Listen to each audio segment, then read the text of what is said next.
Hey, get inspired, everybody. Thank you so much for tuning in to yet another episode of Life Inspired, the show where we talk all about how and why people are following Jesus. And so we're super glad that you would tune in. You can watch and share these shows from the lifeinspiredshow.com is a place you can go to watch the last three episodes, lifeinspiredshow.com, or on the Inspired Homes Facebook page or the Inspired Homes YouTube channel. And we do ask if you would to please subscribe to the YouTube channel, like the Facebook page, because that gets more people to be able to know these great stories that are really helping people get through like this whole quarantine time. People are able to hear, hey, God's moving in people's lives. He has always been. He will always be. And if you're stuck at home and can't work yet, we're recording this when things have started to open up, but we are still having to practice social distancing, so we're still doing it virtually.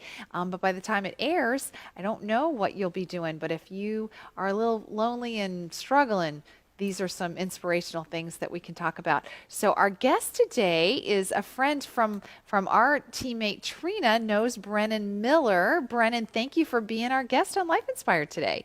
Thanks for having me today.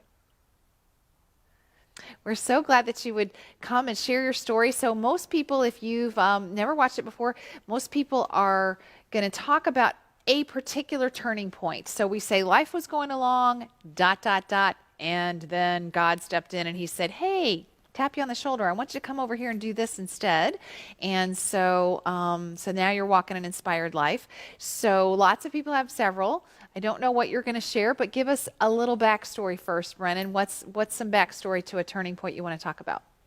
Yeah, so I do have a lot of turning points. It hasn't been a straight line for sure, and I'll probably end up having to share a couple of them because they tie together. But All good.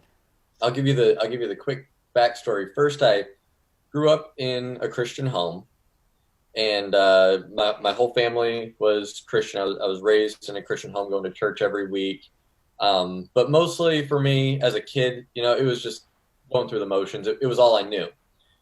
So so it was mostly about for me. It was mostly about trying to just please people rather than having a relationship with God.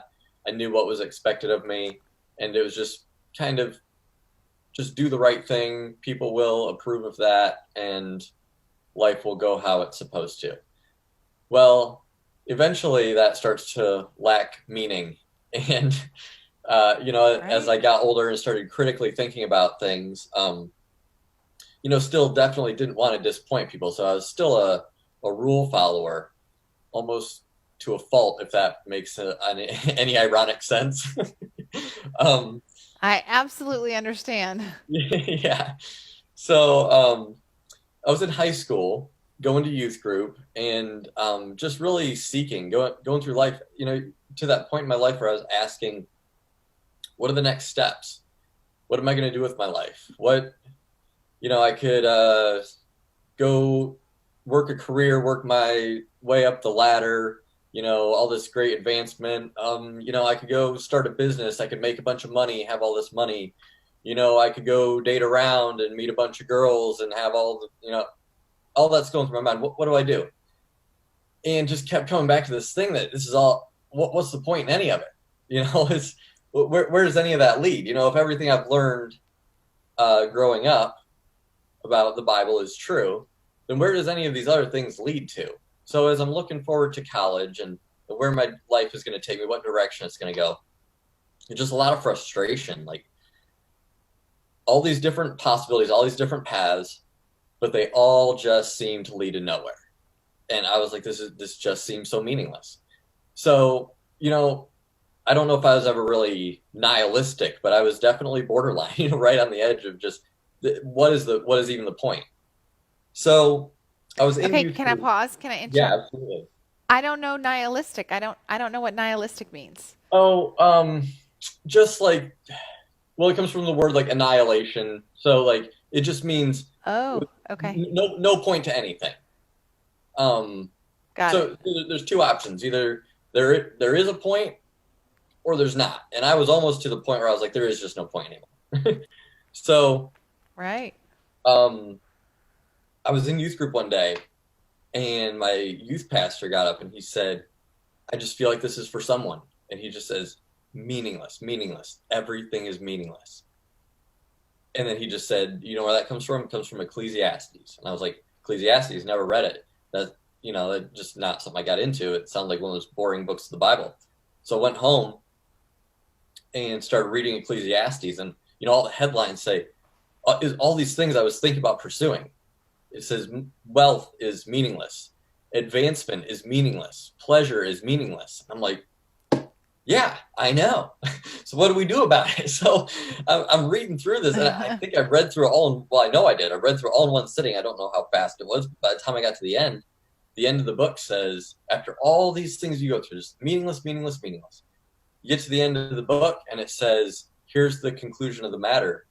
Fear God and keep his commandments. This is the whole duty of man. And there was the meaning. And I was like, okay, that makes more sense. Fear God, keep his commandments, the whole duty. So then my next question obviously was, how do I fear God? And what are his commandments? So Right. um, Right.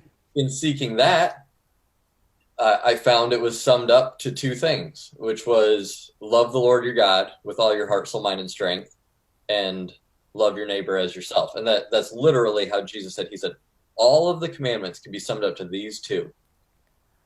Love the Lord your God with all your heart, soul, mind, and strength, and love your neighbor as yourself, which gave meaning to, everything I had learned. To love the Lord my God didn't mean do everything right for the approval of people. It meant do everything right Right. to please him, that he could rejoice with my life and what it was. And then it made sense to, instead of pursuing advancement, instead of pursuing money, instead of pursuing pleasure, pursue a love for him, and then pursue a love for my neighbor. So all these things that were meaningless,